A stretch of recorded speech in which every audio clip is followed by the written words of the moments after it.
and this very glassy appearance. Technically, they were considered porcelain, but they looked like glass, and they functioned a lot like glass. And so, this was a big deal, and then you can make them faster. Then it was a good product.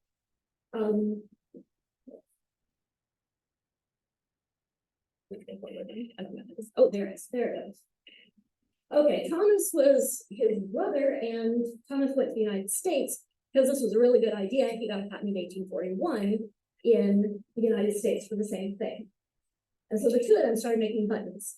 And at some point after that, the factory was in Minton, England. Young Felix Vatros showed up and worked for about a year in the factory. And he also was kind of an engineer, kind of an inventor, and he looked around and said, I can make this better. And he did. And so he went to France because he was from Paris. And he also was a very insightful businessman. And so he went and got his own patent for improvements, because you could improve the patent. You can obviously duplicate it. So his improvements included a change in the recipe, and instead of one in a screw press, he designed a machine that would do 100 at a time.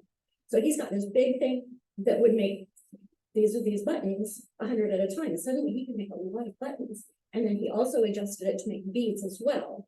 They also made little square mosaic tiles. Those are kind of the things that was got to be known for. Here's some buttons. So you can see the kind of cross buttons and then the mosaic tiles. These became very popular, and in the middle of the 19th century, this is something that they used a lot.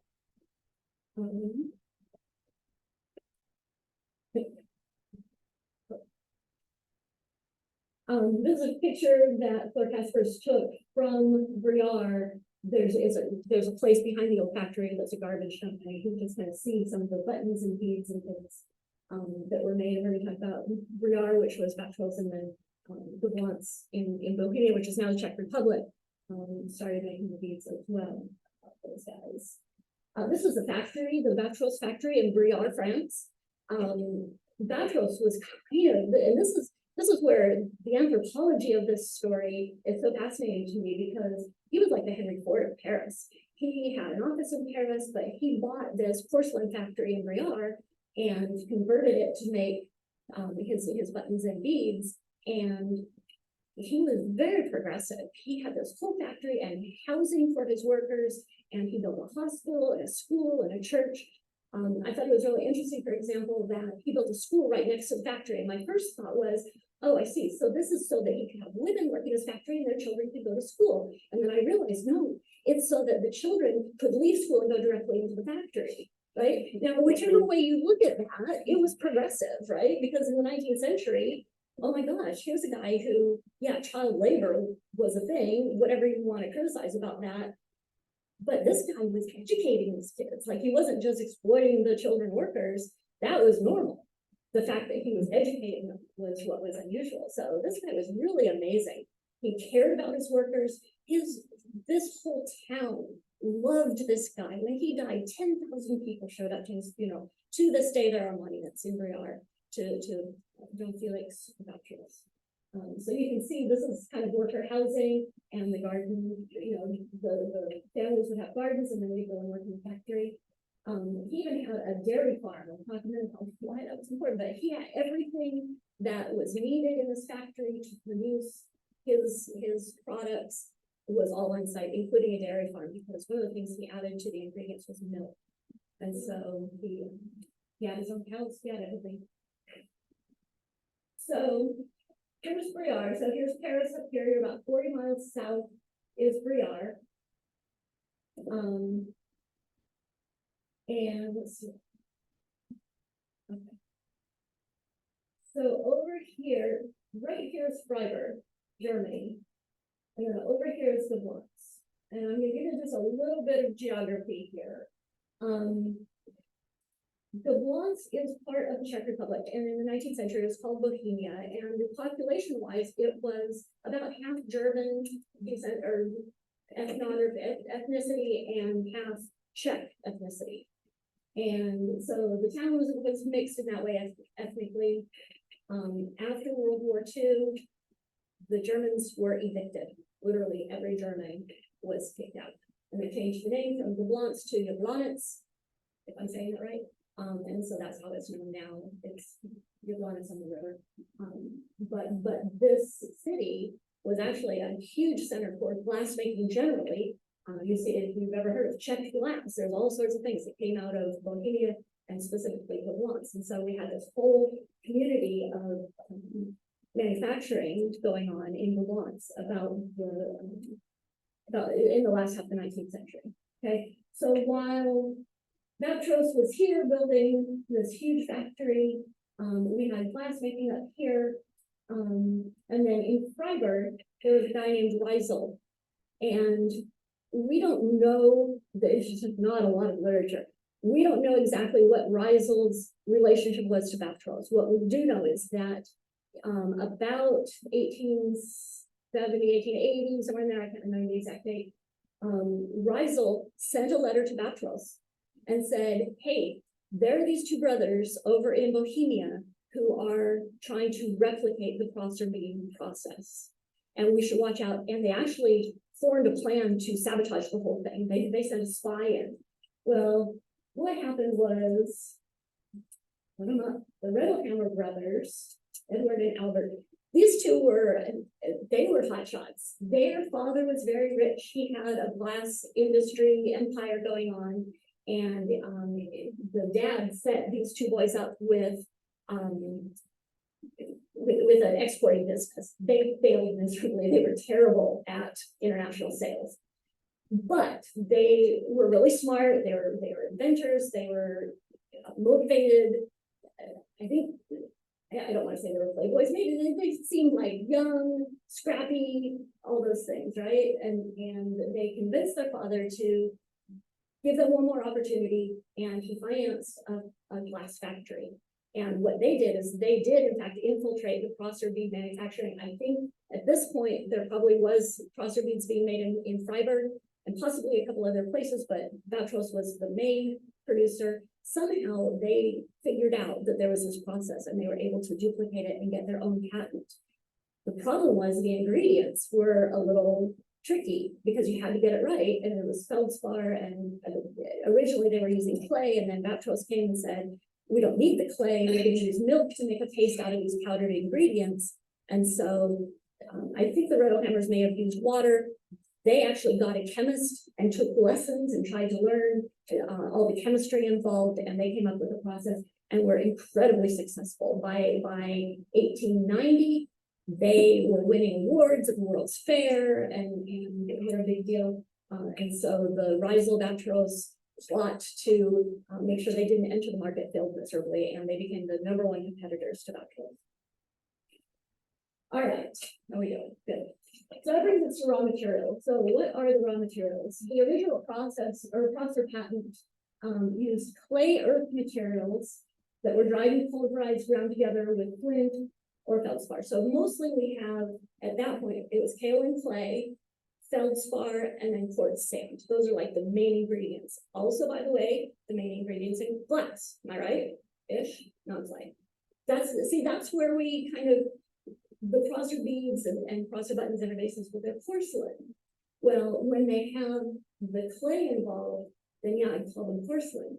But Baptros came along and said, take the clay out, we're going to use milk instead to make the whole thing plastic and keep its shape. And then the casein of the milk helps bind it all together when it's fired.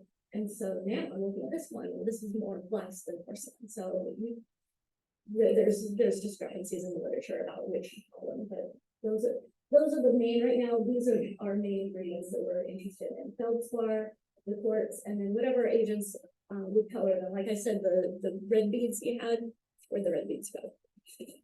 Yeah. You're hiding them over here. But if you look at red beads, these are Prosser beads.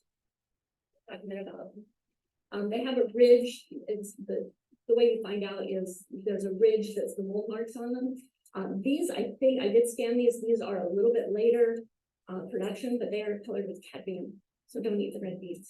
But obviously blue, you're gonna color with cobalt, green with copper, we found zinc and some iron oxides, so different things would be included in the coloring agents.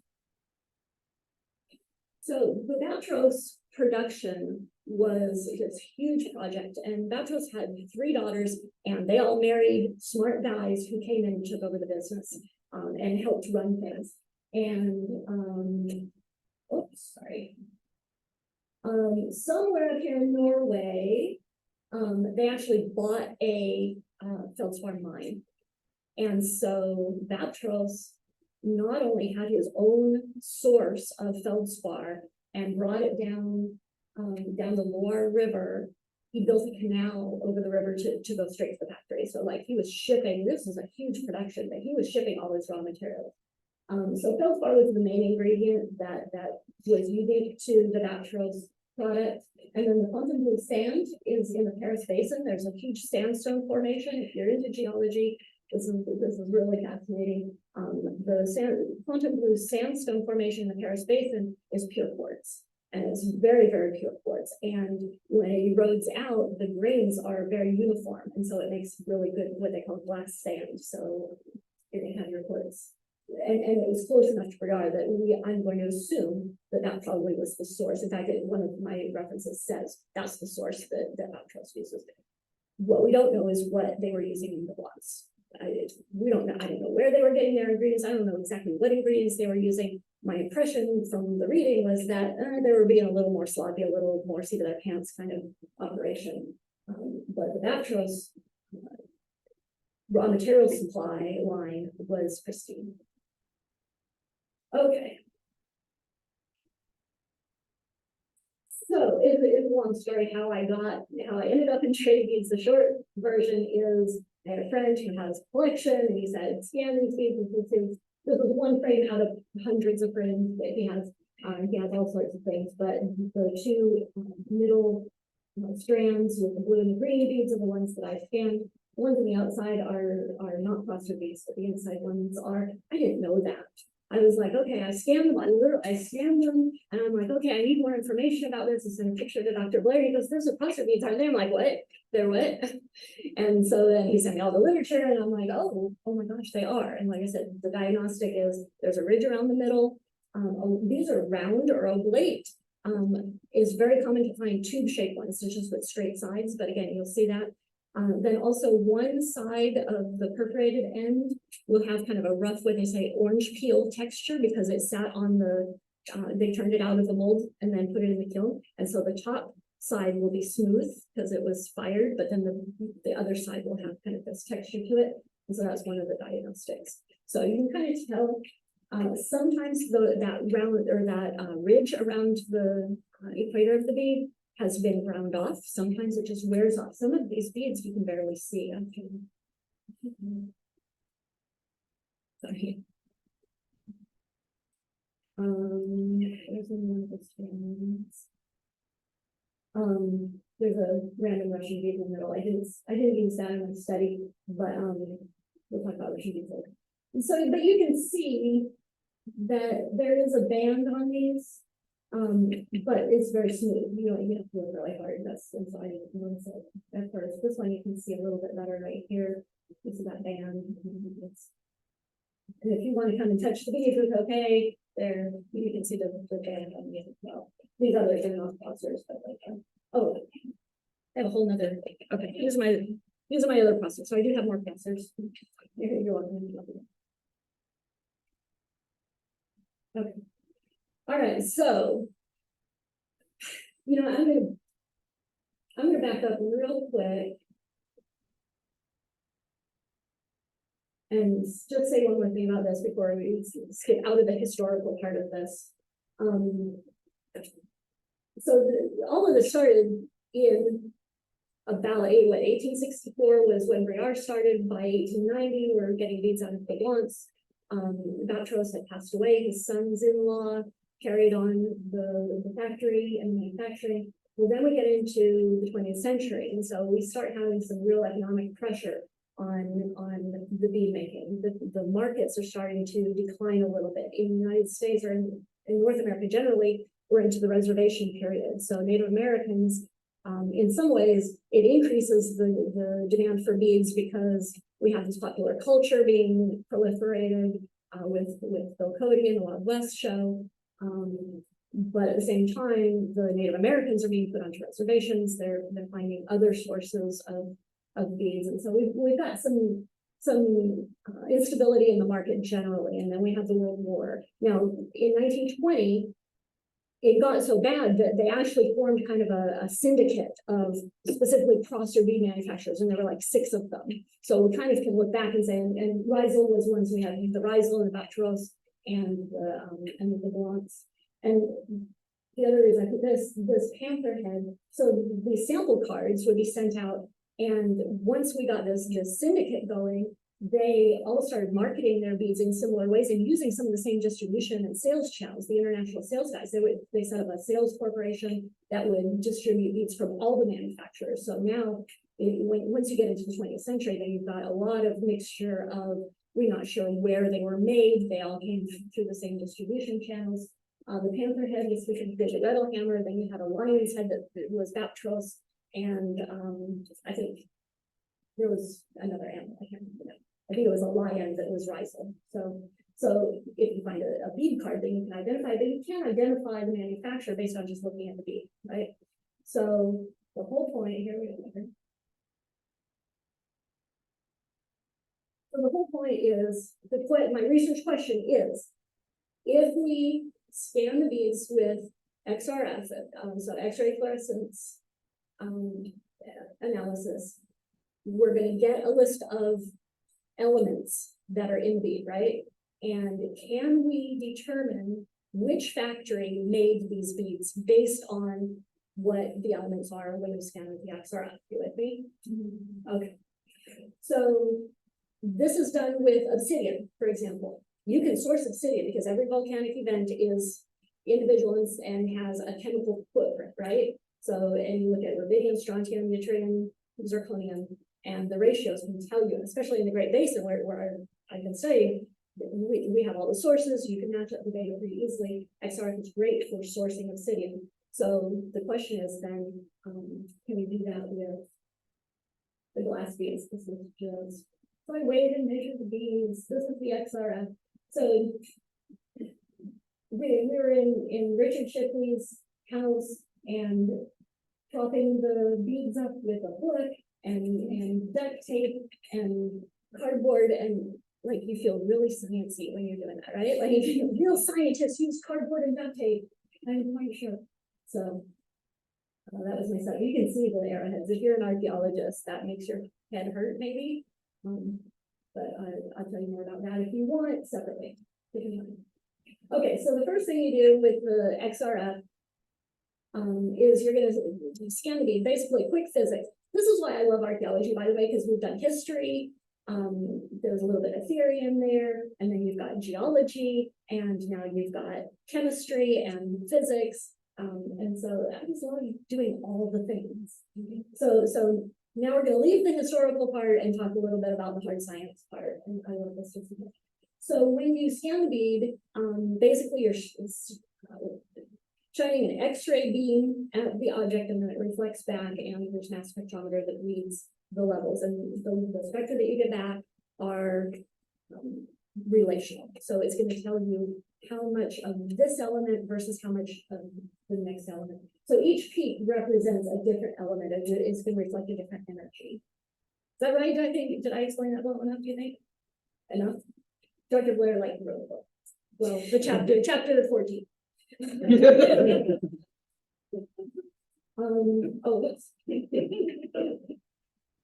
So out here, these are my volcanic elements, and these are all, so every colored line represents a bead. Okay, so I have a total of 177 beads, and this is not all of them. These are a couple random that I just put together. The software will only show 100 spectra at a time. But you can see that I have some patterns here. It's kind of interesting. I have this root with a peak here, and then some other peaks, and we can just look at that spectra. And for example, if this peak is half the height of this peak, then we know that this element is twice, there's twice as much of it as this element, right? So we have some qualitative information just based on the spectra. We just look, okay, we can kind of tell there's a lot more of this than that. And you can also see the patterns. We've got a little grouping here and then another grouping here. So we definitely are seeing some patterns, and that's interesting too. But you can't do like hard statistical analysis on this because everything is relational. So what you need to do is convert this to parts per million. And that is a little trickier. I'm not going to go through, I'm not going to go through all of that because there's a lot of data here, but basically this is the black box part. You put the numbers in and ask Dr. Blair and say a little prayer and thank Dr. Kaiser, and then you get what's for you. This is the still spectra for the volcanic elements. I thought this was interesting. Just close up, you can see kind of singular things there.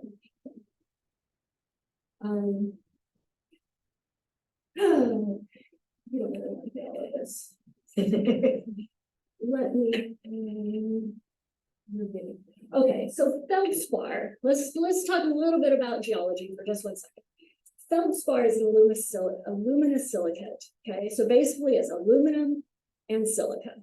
Okay, so we know we've got quartz sand in these beads. We know that there's quartz.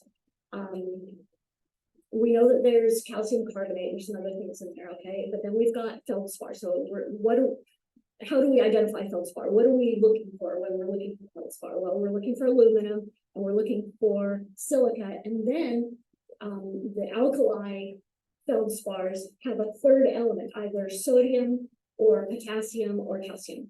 Okay, one of those three. If you look,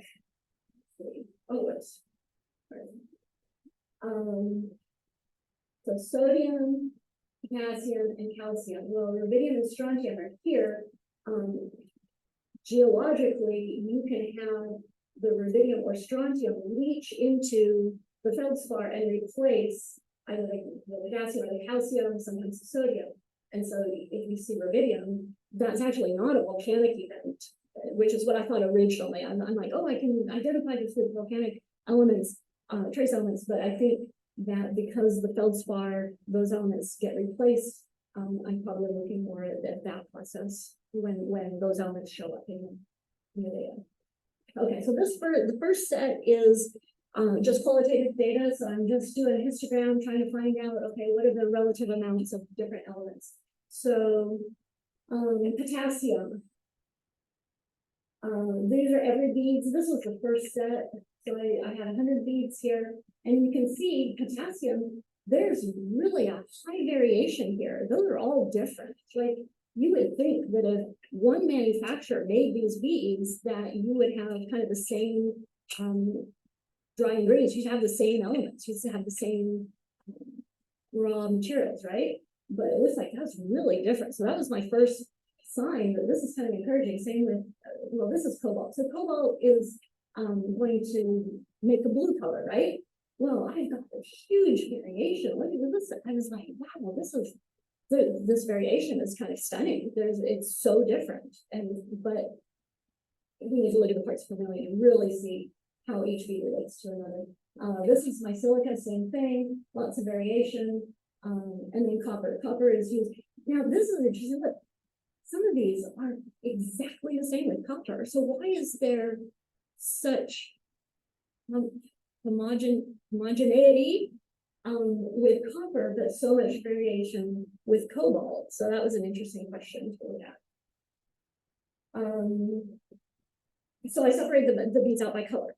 So let's look at just blue beads and look at the cobalt and copper content of just the blue beads versus just the olive beads. And it turns out, if you want a blue bead, you need a lot of cobalt compared to a little bit of copper. But if you want a green bead, you don't have any cobalt, but you need a lot of copper compared to blue. So that tells us something at least about how the colors were made. And the interesting thing about these beads is visually the colors look all the same. All the blue beads look exactly that color. All of the olive colored green beads look exactly that same color. So just looking at them, you can't tell the difference. So as I'm looking at this, I'm thinking, well, it's really possible that they all came from one place. They were all found in one place. They were found in Oregon in one cache. I don't know what the distribution channels were. I don't know where they came from. They could have all come from one manufacturing location. Based on the variation, I'm thinking, well, maybe not.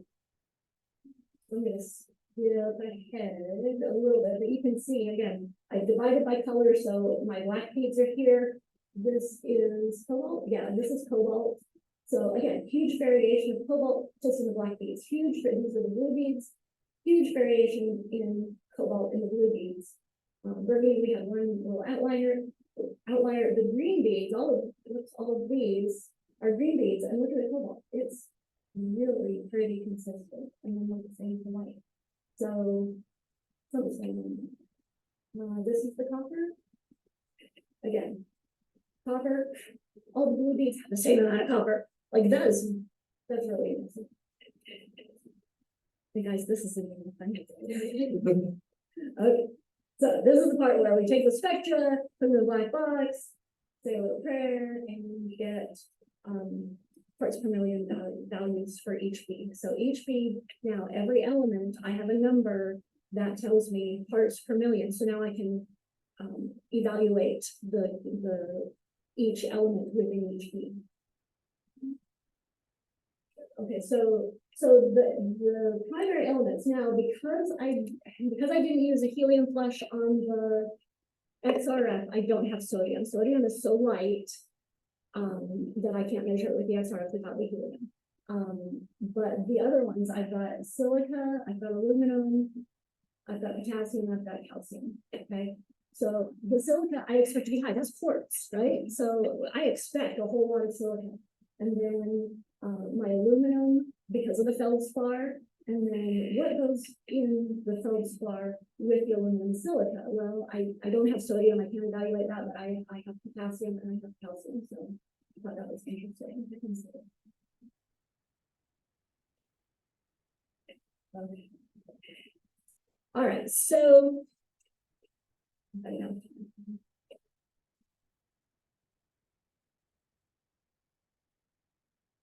So I ran a histogram of the parts per million for my 4 basic elements. I'm calling these my basic elements. Okay, these are my basic formation elements, the feldspar and the sand. So I have silica, aluminum, calcium, and potassium. And if you do a histogram, and so Dr. DeCaro's not here, but you can tell us that we have definitely bimodal distribution on these, on all of them. And so this was my first clue. This is where I started getting excited. I'm like, there are 2 manufacturers. There are 2 different sets of strengths of each of these elements, right? So this tells me maybe I do have beads that are from 2 different locations. Okay, but this is only the half the story. The next part is how do those compare to each other. So can you move that top part? Yeah. I'll just move it around. Okay, move it around as you go. Okay. So JMP is the most brilliant program. You can keep your SPSS, you can keep your R. I love JMP because what I can do is I have 177 beads and I can code each data point, each bead, give it the color of that bead. So I've got all of my colors here and I can tell you. So with a scatter plot matrix, what we've got is basically it's a bivariate scatter plot, but in each one. So potassium against calcium, silica against calcium, silica against potassium, aluminum against calcium, aluminum against potassium, aluminum against silica. Okay. And so what I'm looking for is patterns. This is where I get excited. Move the bar up because this is my next one. So ignore my little G31 outliers. Carol and I are going to have a long conversation about what to do with him. If you were in that class, this is why I was asking about the outliers, right? Okay. Aluminum and potassium, the relationship between the 2 of them is a strong positive linear relationship, which has got to mean something, right? It means that the feldspar is very specific. And then if you look, we've got 2 very distinct groups. And the interesting thing is, okay, I've got this group and because of this, I started calling my beads a low potassium group and a high potassium group, just for my own reference, just to see. And oops, go ahead. And Jump, which is so wonderful, lets me highlight one group of those, and then they'll be highlighted on all the other charts. And so, because I'm like, well, just because aluminum and potassium are related doesn't mean that these beads have similar grouping relationships in other combinations. And so now I'm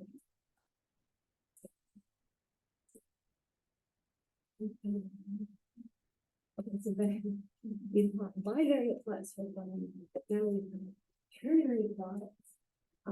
So we've got potassium, aluminum, and on this one silica, and on this one calcium. And again, we've just highlighted what I was calling the high potassium beads and the high potassium beads, and look at that. Look at that gradient. So that's got to mean something, right? Okay, so then I said, well, let's just look at the blue beads. This is the money shot right here. Okay, this is just the blue beads. Potassium, aluminum, and calcium. We know that potassium and aluminum have that strong linear relationship, and calcium is going to give us this variation where we have two groups, and we're controlling for color, so just the blue beads. Now here's the fun thing. Again, Jump is like, so I can highlight just these beads, go back to my histogram. This is cobalt, because they're just the blue beads, right? Just the cobalt. So we have a histogram of the cobalt, remember? Actually, the other slide didn't include cobalt, but this is the histogram of the cobalt. But this shaded area is just this group of beads. So guess what? I've got a solid bell curve right in there with this group and with this other group as well. That makes sense? Okay, are you impressed? Okay.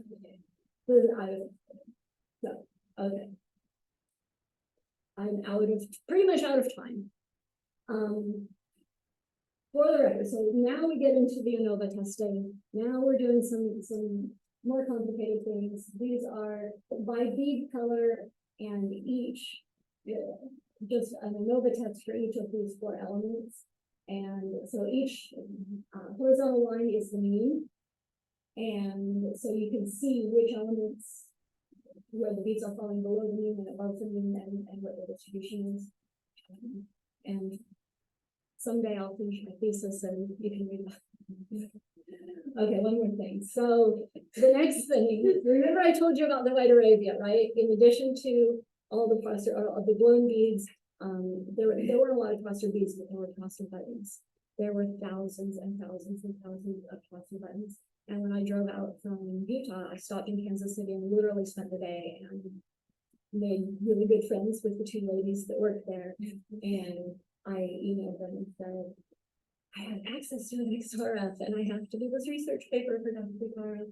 And would you loan me some of these cluster buttons? Because I want to know, because they said, oh, yeah, the cluster buttons, we call them calico buttons because they're printed on one side.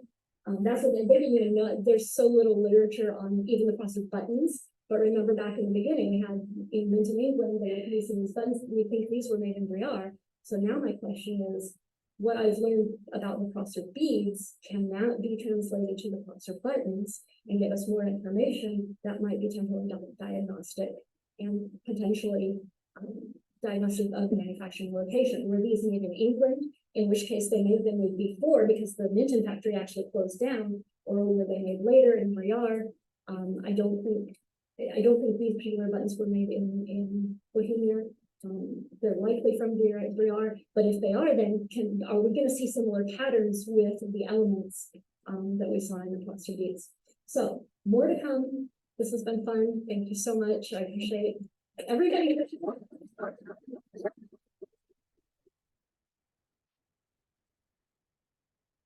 I don't know what I said when Dr. Blair started writing, but that means you disagree with something.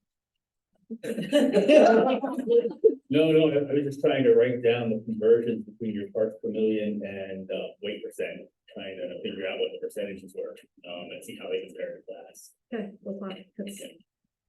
seriously, there's so much still, I'm still wrapping my head around that. I just wanted to give you a taste of the data. I've been anxious to show you the data. That was just a quick overview. It's really cute. I hope you can. All right, so I did have show and tell you what kind of come up with my needs. So different trade needs, these are the clusters and these are all the clusters. You can see the difference. I think these are wound. I have some. Any big questions? I think, yeah, let's do questions. Any questions? Question. I'm just completely unfamiliar with properties. So I was just wondering, like, would the beads have traditionally been like used for jewelry, and like who would have had access to them? So that's a good question. The bronzer beads were especially popular in the African continent, and they were produced just by the millions, and by these guys.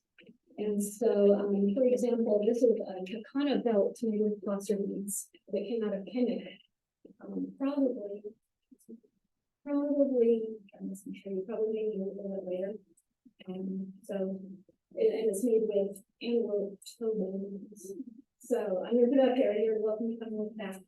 So yeah, the bronzer beads were used for, jewelry, for decoration, anything. The used beads for. Right, okay, you said that you had lots of beads in Africa, in Nigeria. Do you know it? Do you recognize the bronzer beads? Do you feel like those are what you've seen before or not?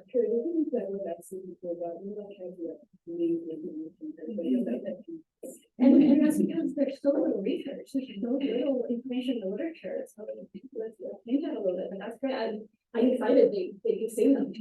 Somebody else had. Yeah, I wanted you to say more about how they were used in trade. So, I mean, can you say a little bit more about like they're manufactured in Europe, how they end up in Africa or in pieces of jewelry or in other places like America? By this time, we're talking about late 19th century, so it's not like the beads were being used as currency necessarily, but they certainly were being traded. They were valued, especially in tribal Africa, where they were using them to create status markers and things, so for jewelry and decoration. So in some cultures in Africa, when they just wear tons of beads, tons of collars on the side or these collars, and they're mostly across the beads. So you can see them online, but it's not identified. Oh, bead collars, the big collars, and then the belts and waist beads. They call them. In North America, kind of same thing. These are not the tiny embroidery beads that you're going to see on the moccasins and made into decorations. These are more worn or incorporated in designs. But it wasn't, they weren't used for currency at that point. At this point, they were used for white other countries.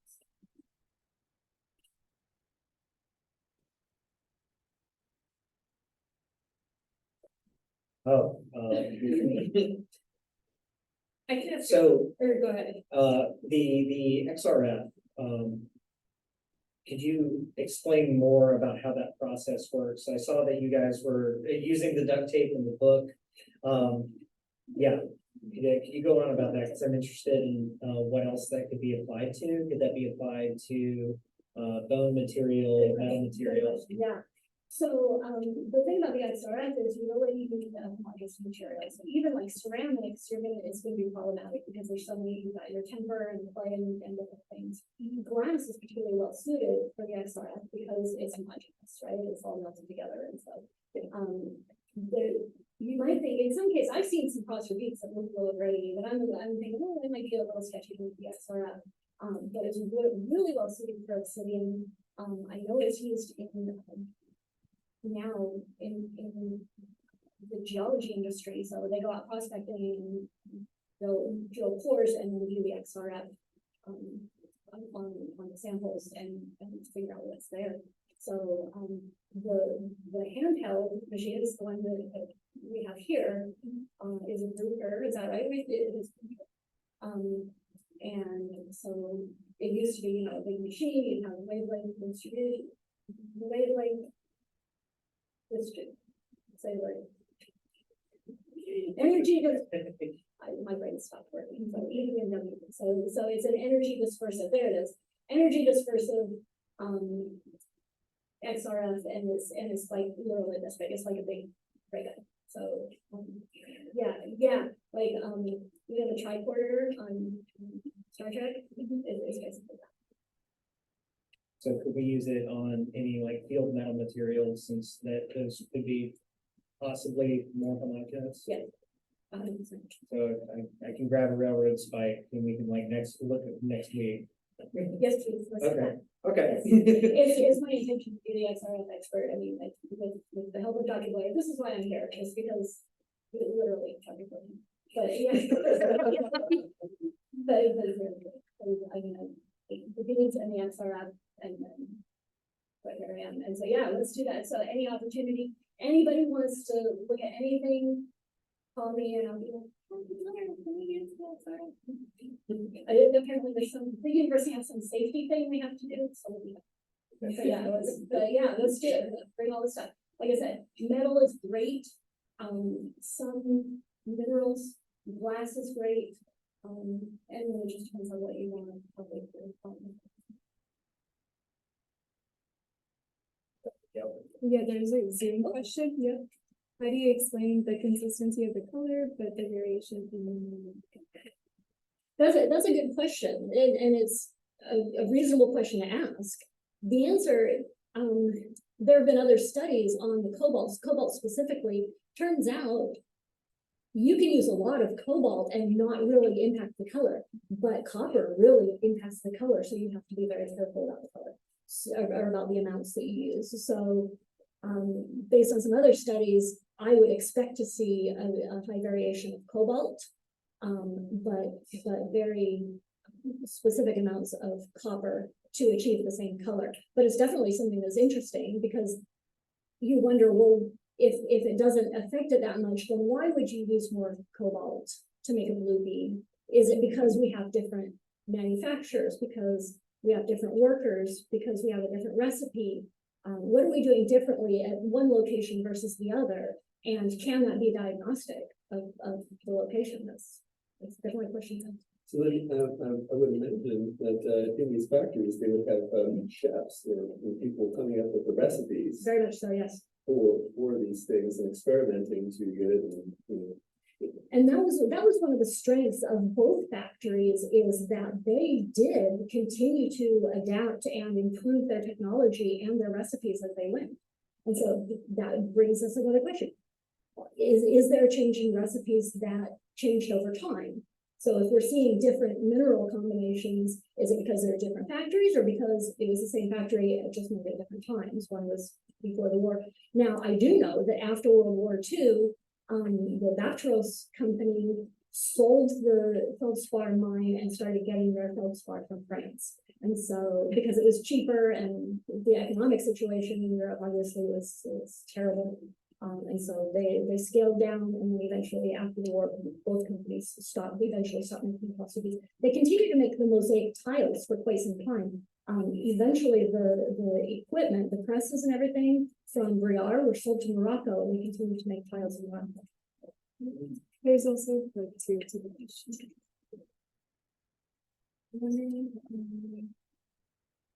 Oh, nice.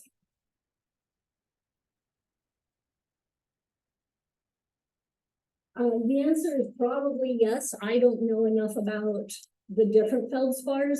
I know that I would expect the alkali feldspar is going to have that third element, either sodium or potassium or calcium, right?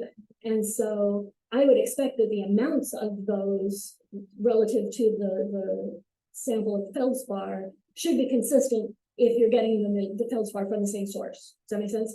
So I'm looking more for consistency than I am for a specific percentage necessarily.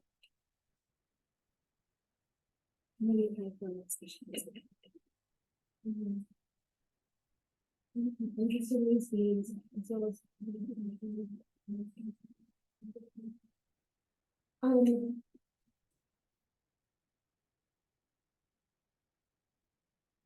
So those are two really separate questions. How I got to be involved with the cluster bees was complete accident.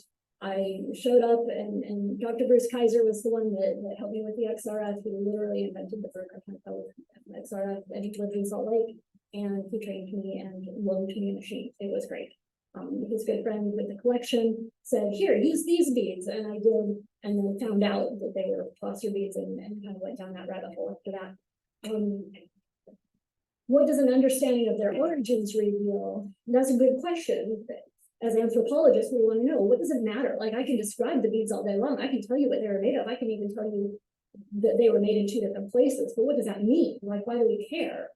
I think there are wide-ranging implications for things like reflections of economies and changing economy due to there was a war in France, so 1870, you had the Franco-Prussian War, and then a depression after that.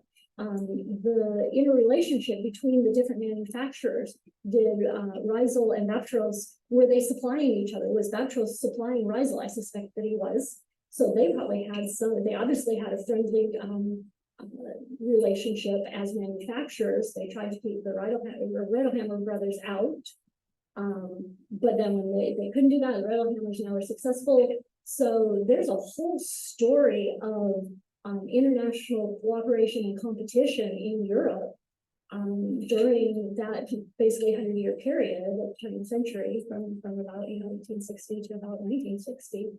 If you look at that, which is really fascinating. It tells us a lot. We have a lot of historical records in terms of written records. Like we can look at the history and say, oh, here's what happened, and here's the war, and we know a lot.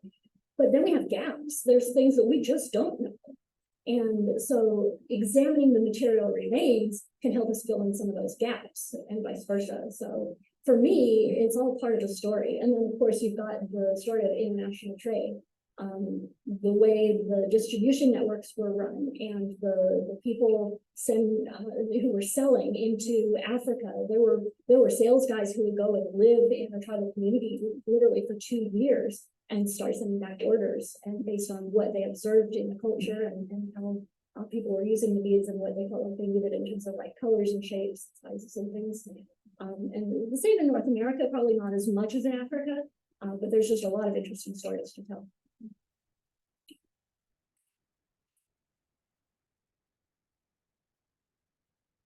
What's the point of the feldspar in the recipe? What does it do, to make a bead? So like if you're making glass, that's not gonna be an ingredient goes into glass. Right. You have, your silica, your flux, but what is the point of the feldspar in this process? So the aluminosilicate makes it very slippery and holds it together. So the point of the feldspar, I think, is it replaced that kaolin. It originally you had the clay and the feldspar together, but Vaptros took the clay out, and that feldspar mixed with milk is what made it sticky enough. Maybe, you think? Based on what I've read, like my knowledge of geography doesn't extend much beyond that. Just the feldspar has the atoms or the molecules are slippery against each other because of the way the matrix is formed, and so it's more likely to hold its shape. If you pack sand, even with a screw press, just cleaning for its sand, you're not going to get it to hold together, but the feldspar will hold it together. And so does it still have a crystalline structure that is repeated and turned into the final product? I don't think so. And there's I think it's the Sprague article, and I'll go back and look, and that's where he's talking about the differences. Sprague says the ingredients are the same as glass. I'll find it and show you. Mauritius is suggesting here that it's a melting temperature, which could make sense if it's the potassium and the sodium. Yeah, and that was another of the innovations of this whole process, was they were putting everything in a muffled kiln and heating it to a certain temperature. So yeah, I think the temperature probably does have something to do with it. Jess? Well, I was wondering, so it is kaolin clay that was used. Originally, but then Vaptros took it out. Okay, yeah, because I think, for instance, if it was porcelain like, then it would have to be valent. I think that's why they originally called them porcelain beads and Yeah. porcelain buttons, and they kept saying porcelain, and even Dr. Harklins will say, these are porcelain, and, crosshairs are porcelain. And I don't know that I necessarily agree with that, Sprague did not agree with that. But we still today, in the context of archaeology, we do refer to crosshairs as porcelain. But so getting those buttons from Arabia is gonna just give us some more information. They're a little more. Well, you look more homogeneous. Have I done any experimental archaeology or tried between myself? No. Sounds like fun, Jess, let's do that. I've done some lamp working just with hot glass. The equipment that would be involved in this and the chemistry is beyond me. But certainly if somebody were interested, boy, let's do that. That'd be fun. Thank you very, very much.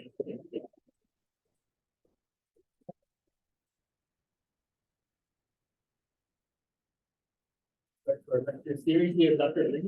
Is that right? Yes. Yeah, the next week, Dr. Lynn, same time, same location. Thank you for doing that. Thank you for attending over Zoom. How similar to